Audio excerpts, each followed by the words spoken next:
Good morning, everyone. If you can hear me, let me know. Make sure my sound is on. And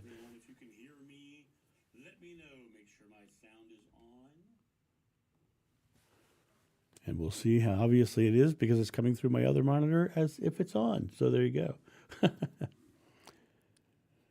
Is anyone here this morning? I see 4 people waiting.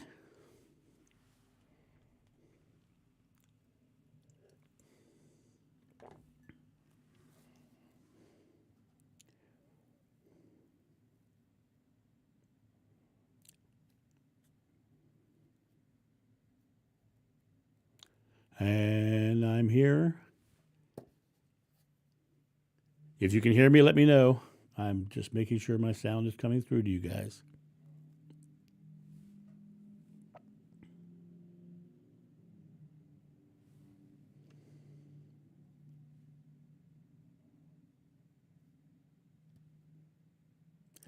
Good morning, Robert. How are you this morning?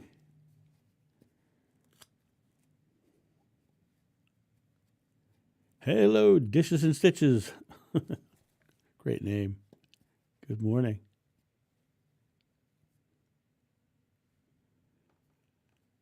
Where are you guys coming in from? Robert, are you Atlanta? Did you remember that correctly as Atlanta? And Dishes and Stitches, I have no idea where you are.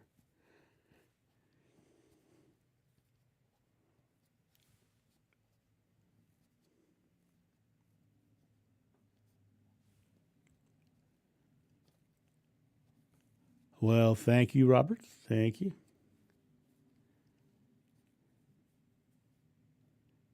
Northern Indiana. Oh, so you're not far away from me. Atlanta, yes. I have a mind like a steel trap. See that? Sometimes I can't get things out of it, though.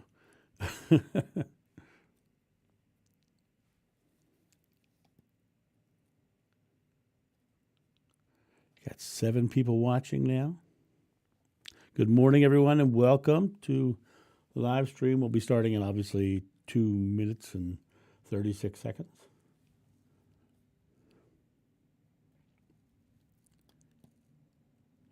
Robert, there used to be a great Irish pub in Buckhead called like Fido or something like that. Is it still around?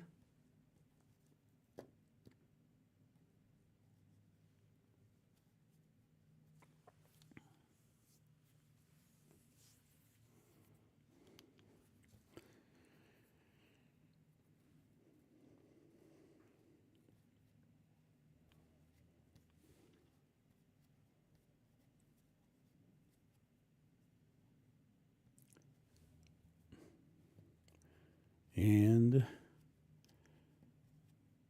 under 2 minutes left. 7 people watching. Oh.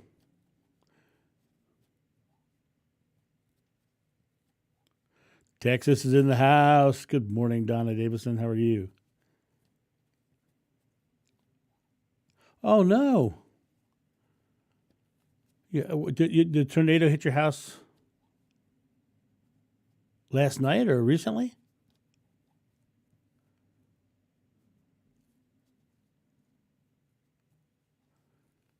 Yeah, the Irish pub I'm talking about, when you walked inside of it, it looked like a historical Irish pub. It had they had really gone overboard inside to make it look like you were in Ireland. It was pretty amazing, actually. It was almost like movie set quality. It was really good. I had my birthday there one year. 44 seconds left.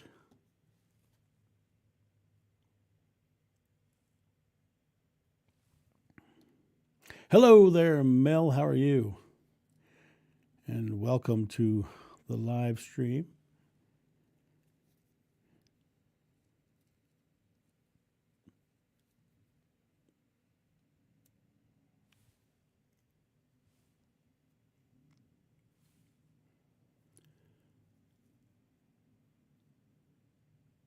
Ten, 9, 8, 7, 6, 5, 4, 3.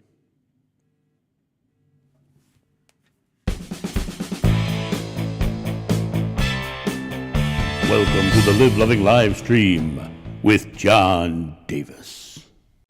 Well, good morning, everyone, and welcome to the Live Loving live stream. It is I, John Davis, and I'm very excited to be here with all you good people. I get to look over here and see all of the quotes coming in from all over the world. Oh, Ireland in June. What a perfect time to go to Ireland. Life is good. I am here this morning. I've got my beautiful mug of coffee in a beer stein, which is the way coffee should always be drank.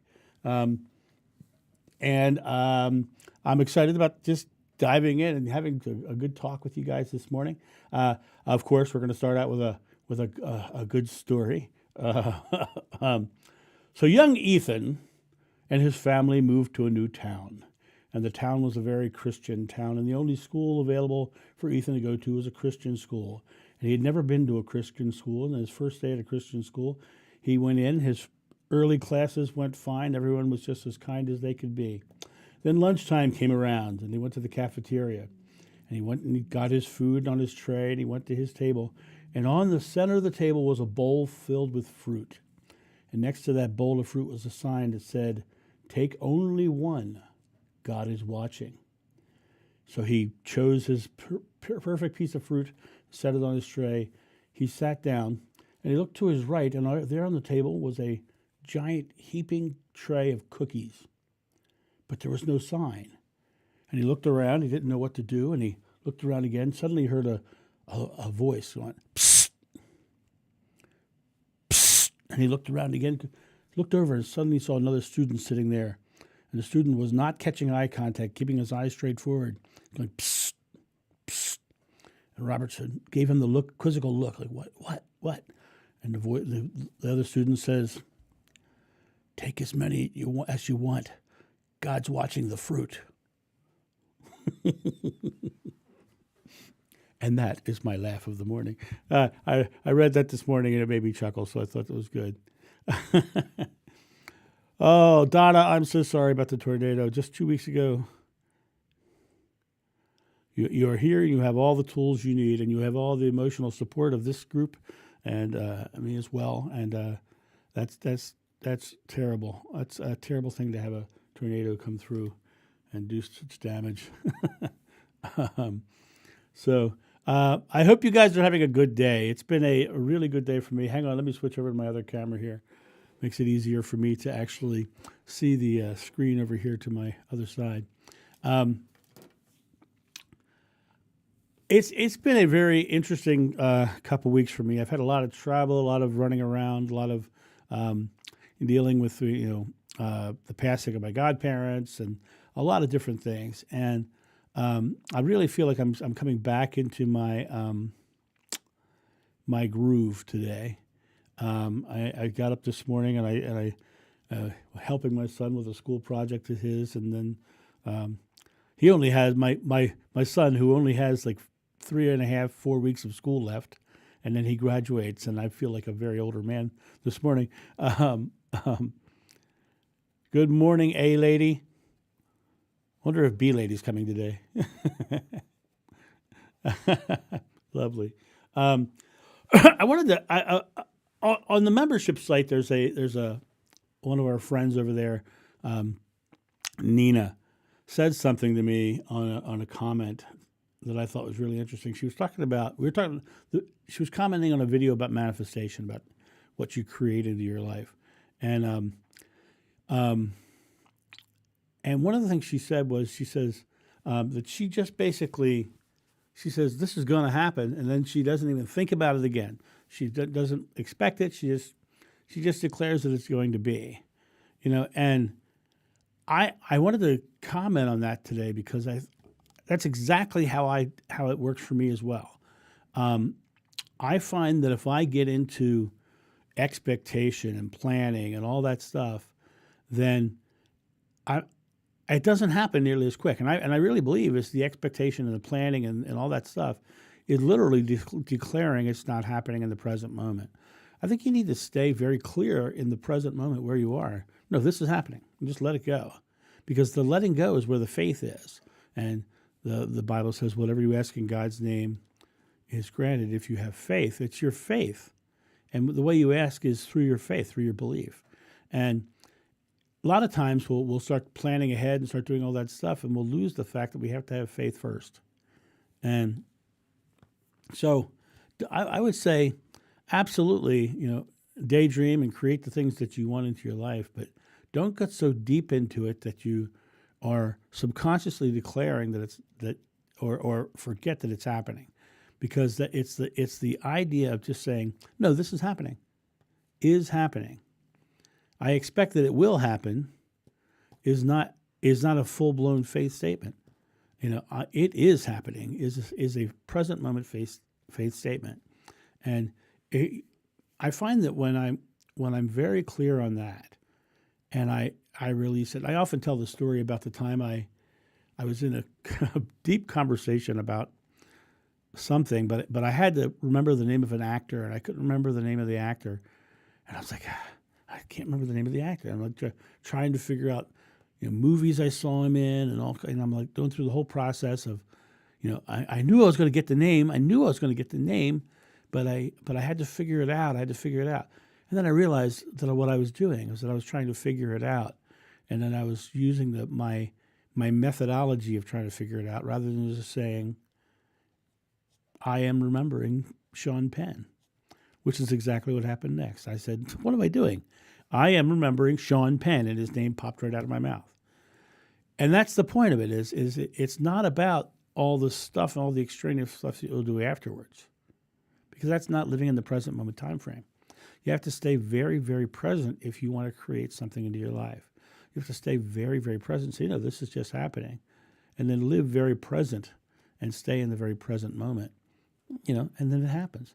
And I find that when I release attachment to it, when I release attachment to it, and I just go about my day normally after I've made the declaration, just knowing that it's happening. It is another way of saying of I am, right? Because it means in this present moment, it is happening. So you want to stay in that very present moment place to create something. So like Donna over here, she's looking at the house. I'm moving to Oklahoma, right? Which, what do you want? It is happening that I'm moving into a beautiful home in Oklahoma. I am moving into a beautiful home and just know that it's happening. And, for me, like, for instance, rather than jumping so far ahead of saying, what does my house have to look like? What I do is I go, I am moving. I better pack. And I start packing, right? I start packing up the things that I'm going to want to take with me. I start getting rid of the things that I know that I don't want anymore. And I start doing the things in the present moment that need to happen for this thing to happen. And that's how it happens. But if you get a little too far ahead of yourself, you're not in your present moment. And the present moment was where all creation happens. So I just wanted to share that this morning because I thought it was a very astute comment of Nina when she said that, things manifest for her very quickly, but only because she just knows it's going to happen and she just lets it go.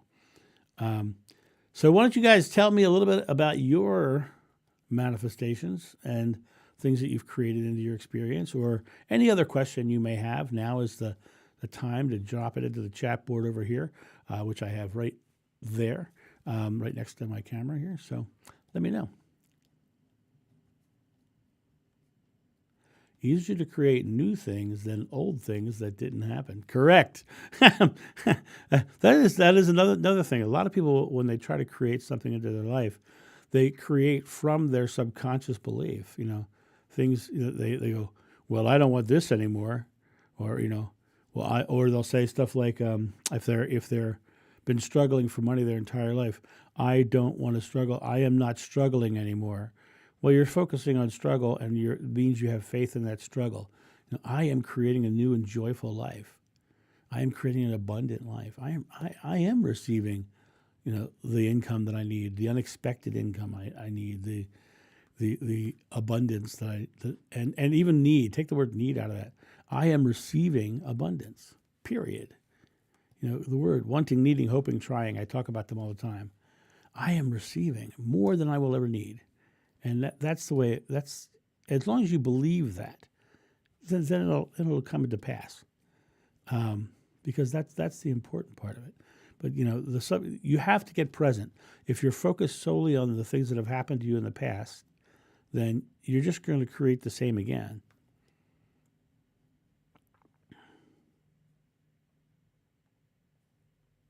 How do you keep from discounting flashes of intuition that tell you to do or do not do something, that you are being silly? That's a great question. Trust is developed by results over time, and the only way that you come to trust your intuition is to act upon your intuition. So I would say act upon it, and when you see the positive result of it, realize that you have just increased your faith. But you have to have the trust developing over time. You have to actually take an action. Thought, word, and deed. Your thoughts and words. Your thoughts is where your intuition lives. Your words is when you speak it out loud and go, man, am I crazy or am I not? And your deeds is when you put faith into action. And so thoughts, words, and deeds, you have to put your intuition into action for your trust and your faith to develop in it. I hope that makes sense. And closer to grandbabies. Mindset is okay. This is happening and I'm here equals an instant calm. Thanks so much for being you. Oh, and thanks so much for being you too, Donna. I like your last name, Davison. It is one of the variants of Davies, which is a variant of son of David. So we both have the same last name in some form. I find ritual and or ceremony helps at the moment of creation. And it's funny, I'm not a big ritual or ceremony person, obviously. But I think a lot of people use them as a way to focus faith. The point that I would say that you want to look at is, are you putting the power in the ritual or the ceremony, or are you realizing that you are creating? Because that's the thing you want to look at is realizing that you are stepping into your divinity, and the ceremony and the ritual is just a ceremony and a ritual. When you look up the word dogma, ceremony and ritual is one of the descriptions, the definitions of dogma. So it really comes to, don't get attached so much with the ceremony and rituals as something powerful outside of you. It's not happening because of the ceremony and the ritual. But if you are the one doing it and the ceremony and ritual is something that helps you focus your faith and your belief, that's great. Perfect. Oh, there's a fasting question. After your 40-day fast, do you go all the way back to carbs? Seems like you got a lot of benefits from keeping them on low level. Thanks. When I went off the 40-day fast, I did nothing but eggs for about a week and a half. Then I added toast. Now, let me tell you what happened when I added toast. I instantly got acne. I instantly started having eye watering. I started having all the symptoms of wheat allergy. So it really showed me that wheat was not a good thing. I also got mucus right away. So yes, I keep my carbs as low as possible, and I seem to thrive on a near carnivore diet. And I say near carnivore diet, I tend to thrive on strictly animal proteins, and I have to stay away from some dairy too. Dairy will sometimes cause me to get some mucus as well, but wheat definitely gave me a reaction.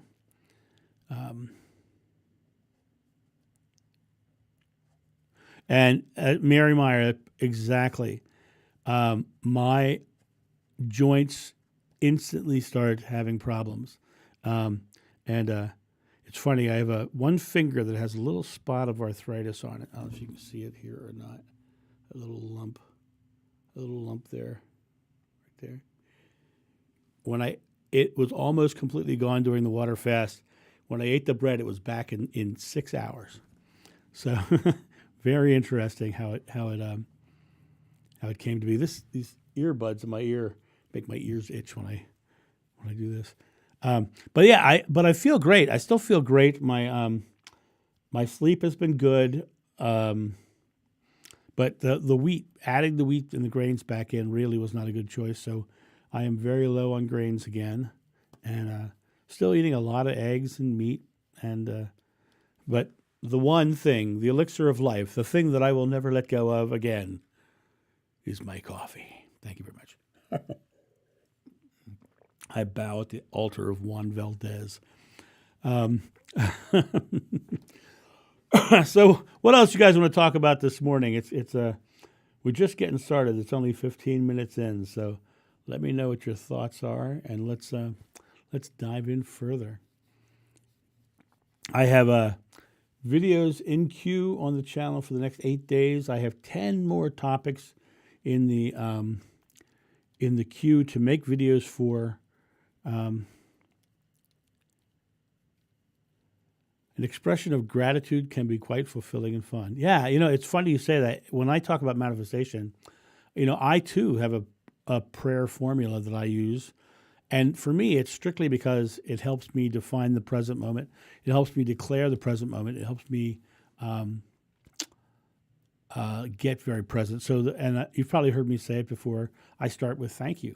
Thank you, God, for the blank, whatever it is I want.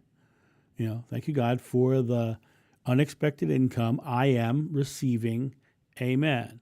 Thank you. When you thank for something, it's because you're receiving it. It means it's a present moment statement. For the blank, the declaration of what it is. I am, God's name, receiving the present moment action. And then amen. So be it. It's done. So I have 3 very present moment statements in there. And to me, it's a very powerful statement because it puts the whole thing into the present moment. Even the receiving means something's happening now. It's not something that's going to happen. So thank you, God, for the unexpected income. Thank you, God, for the perfect health. Thank you, God, for the I am receiving. And when I get into that state and I get into that place of being very aware and present, manifestations happen twice as fast. Easily twice as fast.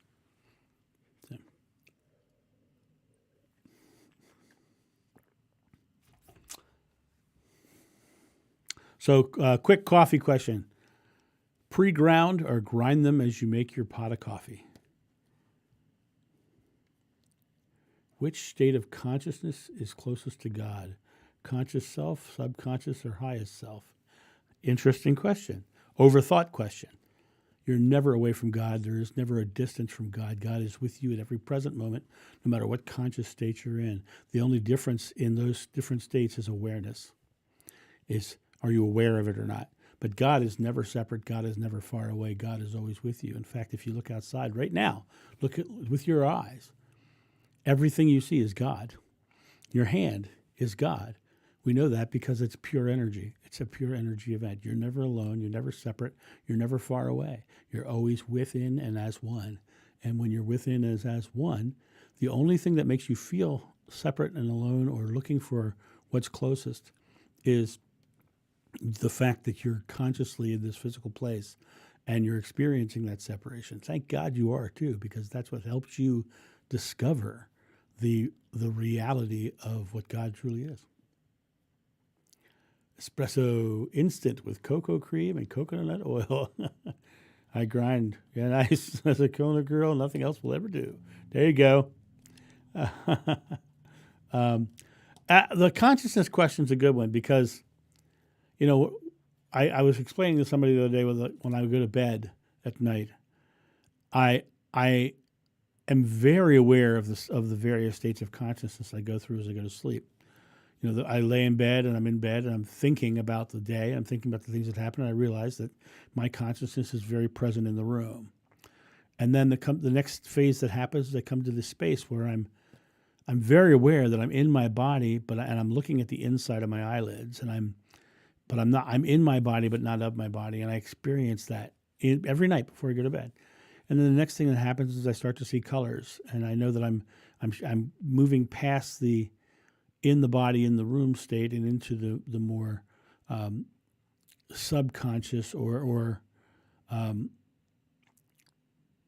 relaxed, leaving the fears and anxieties of the world behind state, the awareness state of being physically present. And then I drift off into sleep. And so I'm very aware of those steps as I go. And it's interesting because the more aware I became of them, the faster I could go through them. Because the more aware, I was like, oh, okay, I'm lying in bed now. Oh, I'm thinking too much out here. Let's go back. Let's go into here.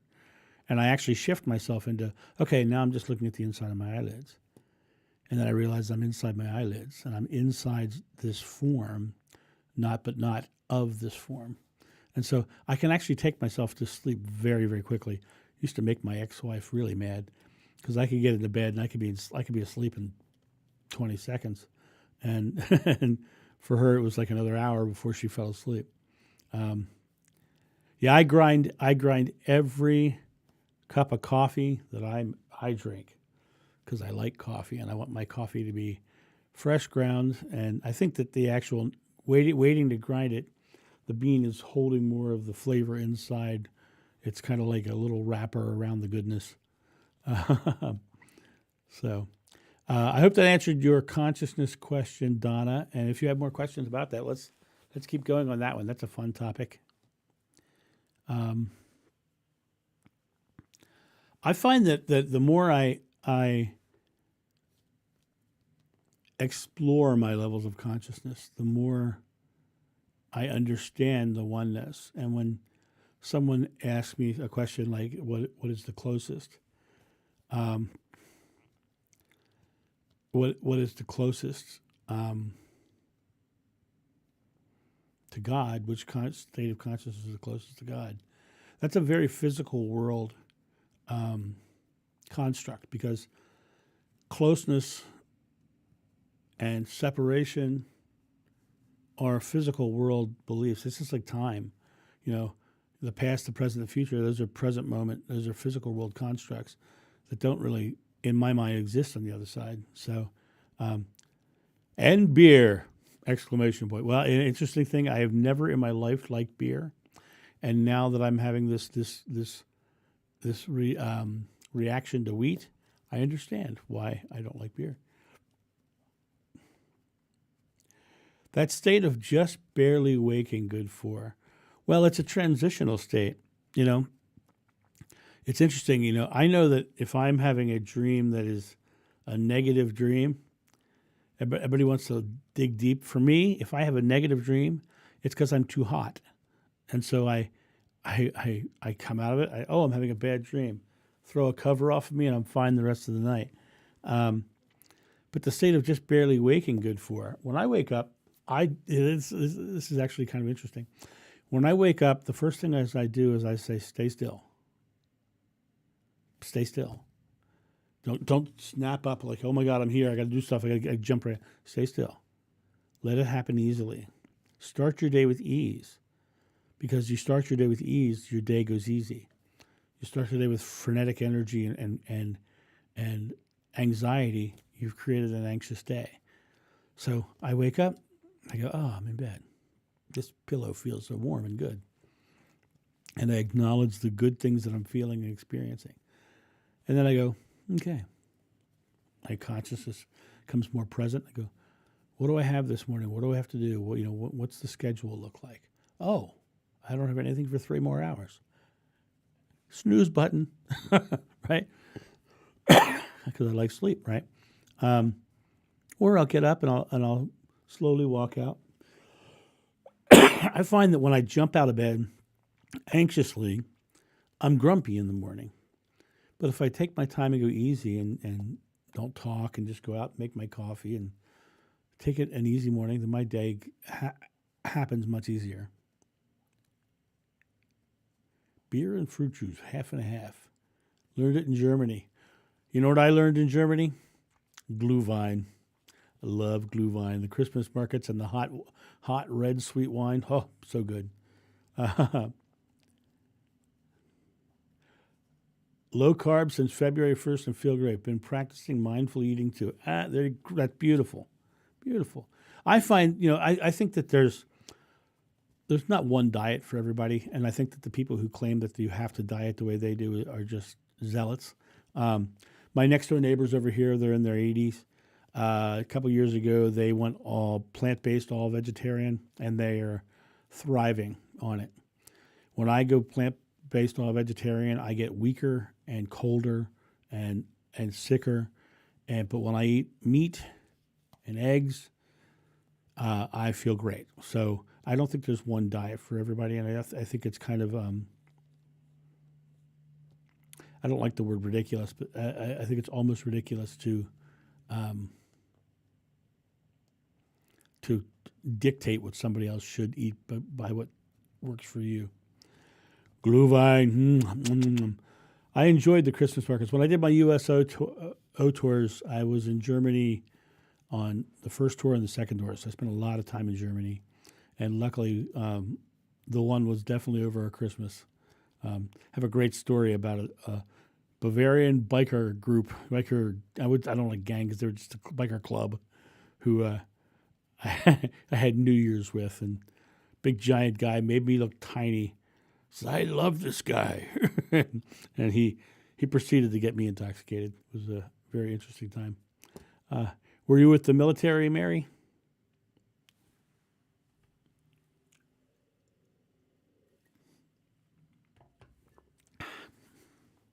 Heidelberg. Oh, I loved Heidelberg. Heidelberg was beautiful. And as a professional sword fighter and fight director, all the Mansour pubs with the pictures on the wall of the Mansour. For the guys that don't know what Mansour is, it's a type of dueling where two people stand right in front of each other with big, they're like rapiers, but they got big cages. And the whole goal is to cut the face of the other person. And they wear goggles and big jackets with neck protectors. But the goal is to catch a scar on the face. That's why the classic World War II movie that you always see always has a German with a scar, because that scar is a Mansour scar. And historically, when you looked at the who's who in German culture of the time, a lot of times if you looked at the back of their name, there'd be a small little number there. And that was how many scars they had on their face from Mansour dueling. Okay, hubby was a civilian worker. There you go. Heidelberg is beautiful. It's a beautiful city, and that the castle ruin. I have pictures of myself at the Heidelberg Castle, which I just love. I got out there early one morning when no one was around and just set up cameras and took shots of myself inside the castle. It was beautiful. That's another thing is talking about spiritual awareness. I think that everyone should broaden their perspective to a more global perspective, because the people who don't ever look out of the 100 square miles from their house are losing sight of the oneness of everything and everyone. Like I know when I go back to my hometown, there's a lot of people who've never left my hometown, and they've never gone out and experienced the world in or other people. And you don't even have to travel to do that anymore. You can do that online, and you can meet people from all over the world. You can talk to people from all over the world, and it's so fascinating to do that, because you suddenly realize that everyone's the same everywhere. And when you travel, and you experience people from all over the world, it really lets you realize that you can communicate with anybody, no matter what language, because we all speak a nonverbal language. We all speak a method of looks and gestures and comments of that nature. Afshenberg, was that the base you were on? Afshenberg? Aschaffenburg? Wait, when were you there, Robert?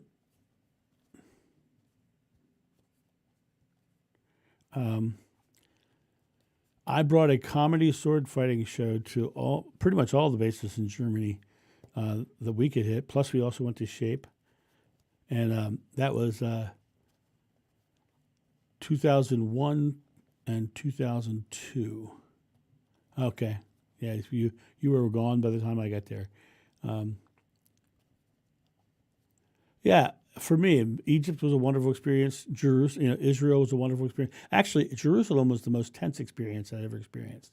wandering through the streets of Jerusalem, because it was a tense experience. It was very interesting. In fact, while I was there, um, um, they had a bomb scare, and the UN people came through, and we had to hide underneath an overpass until the bomb scare was cleared. Um, but yeah, Jerusalem was the most tense place I went, and Israel in general was the most tense place I had gone. Even traveling outside of Jerusalem, if you saw a Jewish person and a Muslim interact, it was usually contentious. It was very, very, very tense situation. But like I've been to 30 countries now, and in Peru I had the same experience. In Kyrgyzstan, Uzbekistan, Pakistan, Afghanistan, same experiences. I met beautiful, wonderful people, and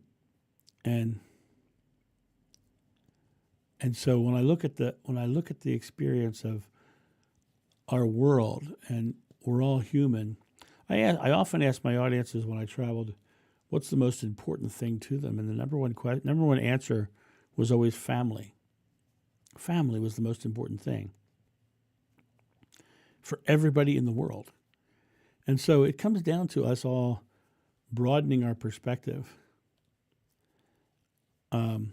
because that perspective is a human perspective.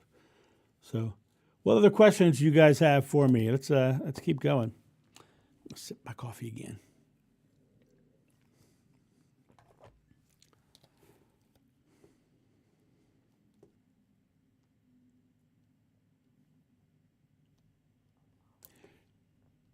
Italy, yeah. Italy, Greece. I haven't been to Turkey yet. It's one place I really want to get to is Turkey, mainly because that's where John did most of his teachings and is supposedly buried in Ephesus. And I've not made it to Ephesus yet. And Mary is supposedly in Ephesus as well, which ties right into my memories. But I would like to go stand at the grave of John in Ephesus. Italy was one of my favorite. Rome, especially, was one of my favorite places, which is very odd for me to say Rome was one of my favorite places. My experience of wandering through the streets of Rome, I was back in those days. I was a singer, and I used to sing in an a cappella group called the Acapellers. And as I was wandering through the streets of Rome with my girlfriend at the time, we ended up going down to Trevi Fountain, and there was all these Italian college kids singing American doo-wop, and I knew every song they sang, and I piped right in and sang along with them. And next thing you know, I sat there for another hour or two singing. I didn't even speak the same language as them, but they were singing in my language, so it was very good. I loved Rome. It was a beautiful experience.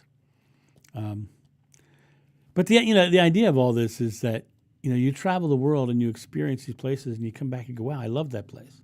Like I went to Egypt, and it was beautiful. It was very different experience, And you'd wake up in the morning in Cairo, especially, you'd smell what had been burning all night, keeping people warm.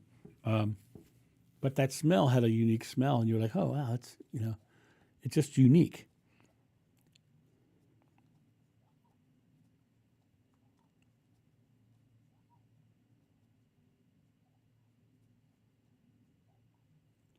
Ah, Zoom calls are a big challenge. Okay, interesting. Um, I'm hearing impaired and face different thought processes from hearing people who don't sign, laughing. They get confused when I speak, but it helps me stay present. Zoom calls are a big challenge. It's interesting. It kind of forces you to either meet them where they are or help them meet you where you are, which really is kind of meeting halfway, right? It really comes down to having to come to a space of coming together, as opposed to, well, they can't hear me. One of the things when I traveled around the world with my comedy partner was the classic ugly American. If you did not speak English, he treated you rudely. And he would start talking to somebody. If they didn't understand, he would say it louder. The classic stuff. And I cannot tell you how many times he was getting nasty with someone, and I was right over their shoulder, and I were having a communication about what a jerk he was, because he was being an absolute jerk and unloving and uncaring. And I was apologizing with my looks and my gestures, and I just gave him the gestures, and that person and I would have a connection. But he would never allow himself to, because his ego wouldn't put him into a place where he could. And it really comes down to us each saying, we can communicate. When you're wandering through the streets of Cairo, you hear the little kids yelling in French and Spanish and English and German and Russian, and you hear these different languages from these street kids. Now, none of them have any formal training.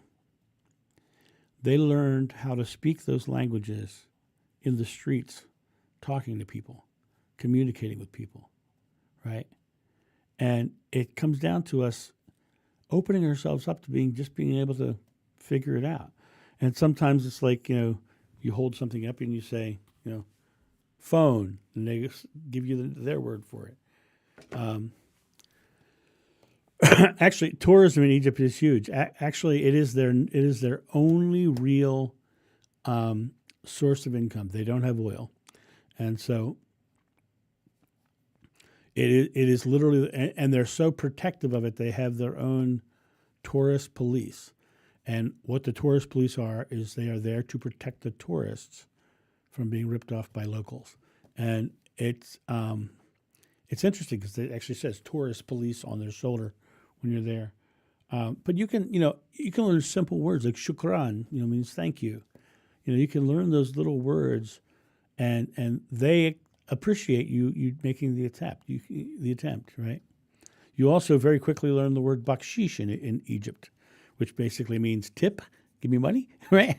You'll hear that over and over and over again. They are seriously blessed with history. I completely agree. I think, however, they're so invested in what they've chosen. I think they sometimes don't look at potential, because there's some scientists now who are dating things further back, and the ministry, Zahi Hawass, is arguing that that's not true because it doesn't fit their timeline. Well, what they're discovering is their timeline may be off, and so they're very blessed with a lot of history, but their history is probably richer and deeper than even they know it is, which I think is fascinating. When you look at some of the ancient, when you're standing there, let me put it this way. When you're standing there next to the Sphinx, the first thing you notice is how small the head is. It doesn't match, but if you were to just take a bunch of clay and fill out around the head, you would get something that was proportionally correct with the body.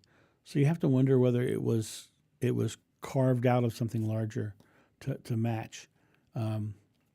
Whether they've found this thing. Also, the scientists talk about the idea that they see water erosion. When you're there, it's very obvious that something washed down as opposed to blew off. Very interesting. But none of it's proved, and none of the Egyptologists of the government Egyptologists will agree with anything other than that they were the history, the timeline that they've created. But I think potentially it's even older and greater. So we have a small group this morning, only 16 watching this morning. Any other topics you want to dive into while I got you? By the way, one of the best things I ever bought for my coffee, a little mug warmer that sits on my desk. Great. Keeps my coffee hot the whole time.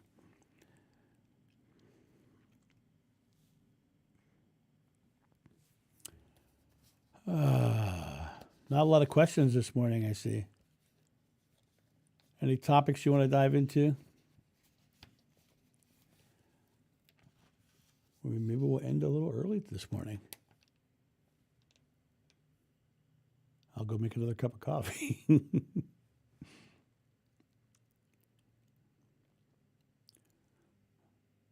Extraterrestrials. What would you like to know about extraterrestrials?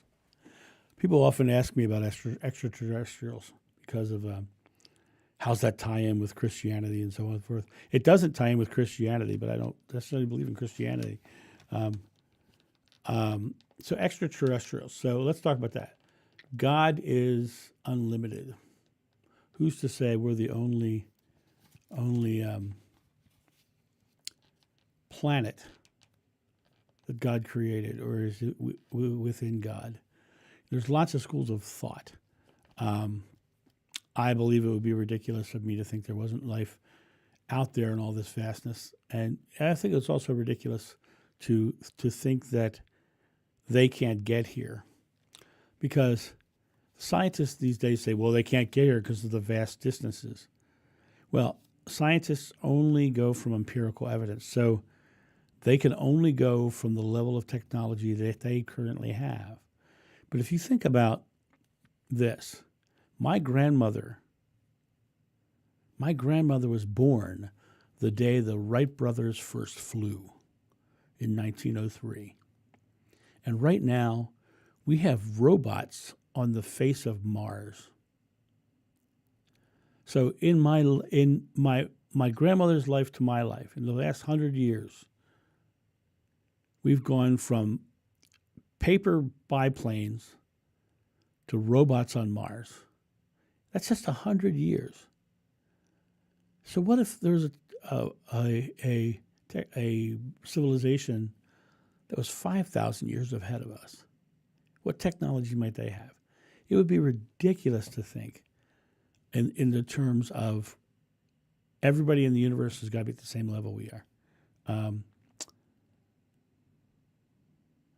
Do I think the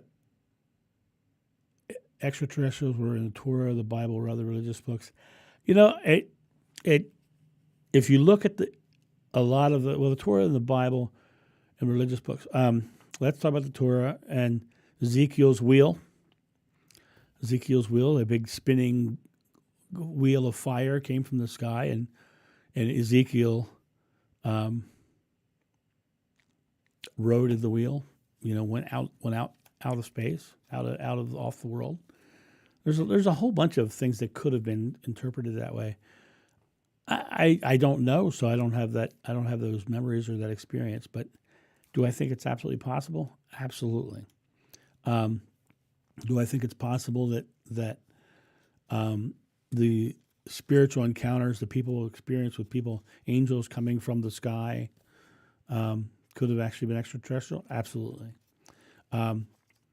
Russian astronauts in the International Space Station claimed to have seen extraterrestrials outside of the craft with wings. So were they angels? Were they another form of life? Were they extraterrestrial? We don't know. But I don't think it really matters. I think it just matters of, being the best you can be, the most loving person you can be, and realizing even when they show up, you should be the best, most loving person you can be, even to them.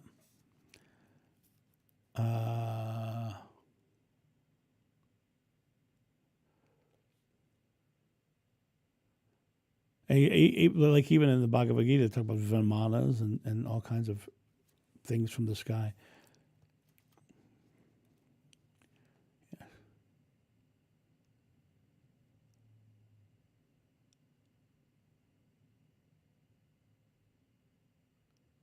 Well, if you think about what the word extraterrestrial means, it means extra, of somewhere, of more than the Earth, basically. Extraterrestrial, more than the Earth. Communication through telepathy with each other. Animal communication too. I know a lot of people who make their living as animal communicators, My friend Holly does animal Reiki, and she gets information all the time. My friend Tim and my sister Patty will occasionally have the same thoughts at the same times, or we just have that connection. The idea of the communication being strictly a verbal thing that's created through physical vocal cords and and all those things having to happen for physical, it makes no sense, because if we go to the other side, we don't take those with us. So we have to be able to communicate in some form other than speaking it into existence. And so I think it really comes into the idea when we naturally communicate with telepathy anyway. And I often bring up the example of walking into a room and just knowing something's wrong in the room. That's not only intuition, that's telepathy. You're feeling it. You're actually there's a communication, something ain't right here, because people are thinking something's not right here. And you pick those things up, and it becomes a reality into your experience. Go back up here. Connecting with loved ones on the other side. Mary, what would you like to know about connecting with loved ones on the other side? To me, it's such a natural occurrence. They show up and they pop into my head, and I know they're there. And so I think that when you're here, I think it's easier for them to connect with us than it is for us to connect to them, because we're the ones who are in this place of what some would call a lower vibration. I would just call it a place of lack of awareness. And hearing them is an interest. You just ask how to hear them. Here, it's not about hearing, so don't think of it as hearing. Think of it as when you get the feeling that they might be around, send a loving thought to them, and then realize they're not going to communicate with voices. They're going to communicate with thoughts or feelings, because the connection is the feeling. And when you get the feeling, you can put words to it, that is the communication.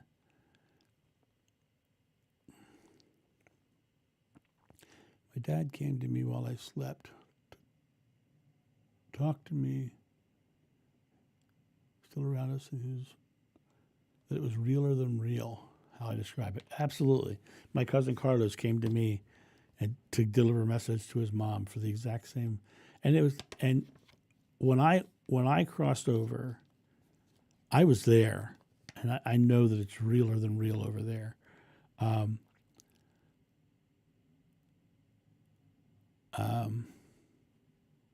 And that's amazing.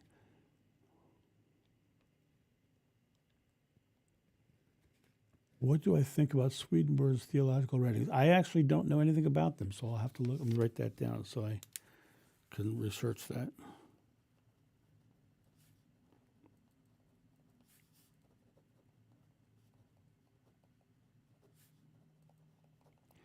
It is on the reading list. Have you ever seen an extraterrestrial as an alien being from another planet rather than someone on the other side? Not in a out of body sort of state. However, I've had 3 strange experiences that I well, let me just kind of explain them how they went. The first one, a friend of mine, his father had passed away, and we were down in Ocean City, Maryland, at a condo, and we were sitting out on the balcony. It was about 3 a.m, and the 2 of us had been drinking, and so and we were just out there talking about his parents, talking about his father had just died, his mother had passed, and we were just out there talking it through as friends. And the whole time we were talking, there was this light out over the ocean that looked like a helicopter moving around. And we just sat there and we kept talking. We're both looking out over the sea, and all of a sudden that helicopter went straight up and out and gone. It was like super high speed, straight up in the air and out of the atmosphere. And my friend goes, "Did you see that?" And I said, "Yeah." He says, "Good. I'm glad I wasn't the only one." All right. So I have no idea what that was. Another time I was in Pittsburgh, Pennsylvania, actually New Kensington, Pennsylvania, and it was 4th of July, and I was on top of a hillside where my wife's grandmother lived. And from her hillside, you could see multiple cities at once, which meant you could sit on her front porch and watch fireworks displays in multiple towns. And so we're sitting on the front porch to watch the fireworks display in multiple towns. And as I'm watching, this is going on down here because we're on top. They're looking down at the fireworks displays. And you can see over here, you can see the slow crawl of planes flying into the Pittsburgh airport. And so if I look up, I watch the planes going across. And one time I look up and suddenly I see something moving extremely fast, like 20 times faster than the planes were easily, coming across the sky real fast. And I look at it, and I said, what's that? And I look at it, and I'm moving so fast trying to focus on it. It got almost all the way across the sky, and I realized there was two of them twirling around each other as they went across the sky, and they were just gone. It was so fast, but it was just like, I yelled to my wife, do you see it? There's two of them. And it was like gone. It was that fast.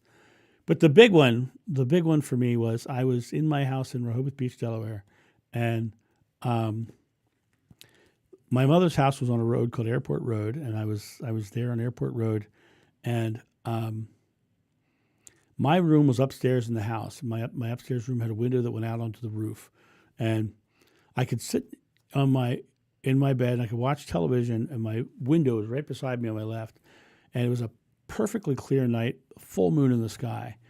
And I'm sitting there and I'm looking, and I look out the window and I see this, what looks like just a cloud in the sky. And it's moving towards me really slowly. And then the more I look at it, the more I realize that it's not shaped like a cloud, that it's shaped like a triangle with rounded corners. It's making no sounds. There's no lights. It's just a black triangle thing moving in slow motion across the sky. And it came straight to my house. And I opened the window and I stuck my body outside to watch it go over my house. And it went over my house, and it was wider than my entire mom's yard. Went right over our house, and I would say it was 300 feet off the top of the house when it went over. And went right past my house and just kept going north. And never made a sound. Ran downstairs and said, Mom, I just saw this thing over the house. And I woke her up, which really didn't make her happy.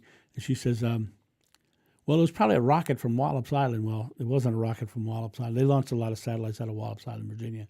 It wasn't a rocket. It was something slowly moving across our house.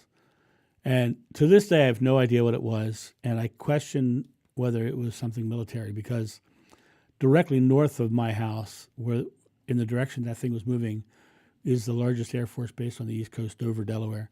And so I just often wonder whether it was something that the military was working on or something. But it was incredible. It was an incredible experience. It went right over my house.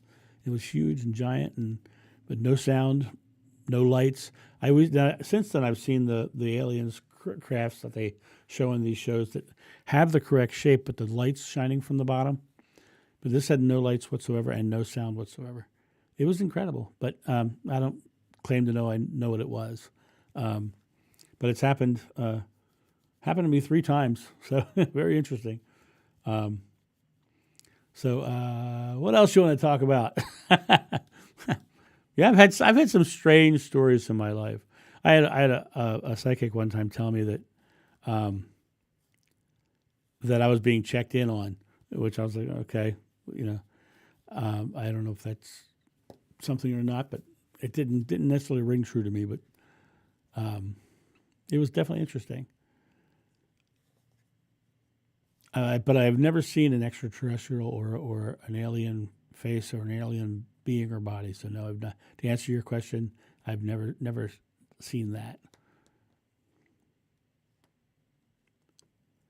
Fast to move on. My Sugar's mama, my aunt was in Peru. Well, she was one of the first Peace Corps volunteers, and she came home with Super 8 film of UFOs over the Andes Mountains.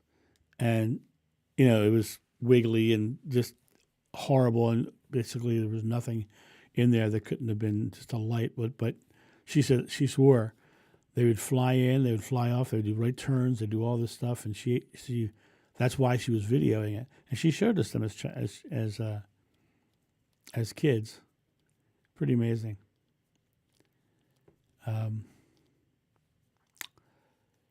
Well, ladies and gentlemen, we are coming to the end of this. We have one more question before I go today. I hope this has been fun for you. This is a little less spiritual today and a little more just chatty.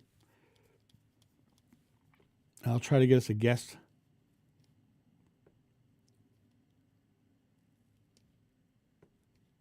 I'll try to get us a guest for upcoming episodes so that we can have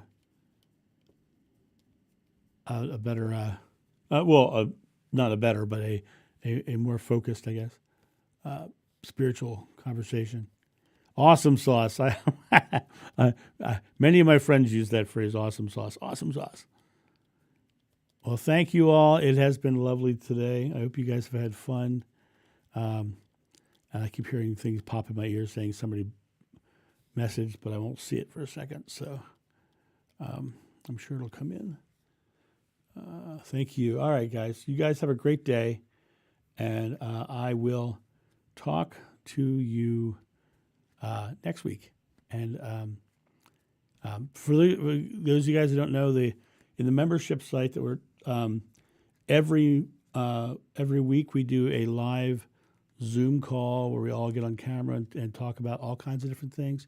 For the upper tiers, we do a bi-weekly universal truth conversation, which gets real deep into some real deep spiritual topics if you're interested in any of that. That's in the membership site, which you can find. Just go to johnofnew.com if you want to find out more about that. Thank you all for your support, and I hope to see you guys again soon. See ya.